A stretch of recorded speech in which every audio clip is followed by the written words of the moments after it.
Tinanong pa po siya ni Tito Giselle kung sino daw po yung kasambot niya sa labas ng kulungan. Eh, sino daw? Ang susunod na programa ay rated PG. Ito ay nangangailangan ng patnubay at gabay ng magulang para sa mga batang manonood.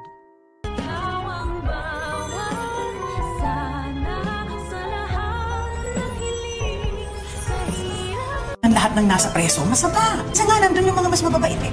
Mukhang pinapangatawan na nga talaga ni Moira ang kanyang pagbabago dahil hindi man lang siya nagalit kila Annalyn at Giselle nang ito'y dumalaw sa kanya. At tanging paghingi lamang nga ng tawad ang kanyang inaasam sa dalawa na hindi naman nga naibigay nitong si Giselle nang dahil nga sa wala siyang tiwala kay Moira. Hindi rin naman kasi natin masisisi si Giselle nang dahil sa ilang ulit na nga rin ginawa ni Moira ang paghingi ng tawad pero galing lamang sa ilong sa kabilang banda nang dahil nga sa dinami-dami ng mga inmate sa correctional na nangangailangan ng atensyong medikal ay magkakaroon na nga ng medical mission doon ang Apex Hospital at ibabalita nga ni Annalyn sa kanyang inang si Lynette na siya ang isa sa mga mangunguna sa medical mission na yon. At maikakwento na nga rin ni Annalyn sa kanyang ina ang buong nangyari sa loob ng city jail nang sila'y dumalaw kay Moira. Laking gulat nga nitong si Lynette nang malaman niya sa kanyang anak ang paghingi nga sa kanila ng tawad nitong si Moira at ang hindi rin pag-amin nitong si Moira sa mga kasabwat niya sa pagdukot kay Lolo Pepe. Kaya naman mabubunutan na naman ng tinik etong si Doc Carlos na kinabahan pa nga siya dahil biglang tumingin sa kanya si Annalyn na ang buong akala talaga ni Carlos ay tuluyan na siyang chinucho ni Moira. Sa kabilang banda, napaka-small word naman talaga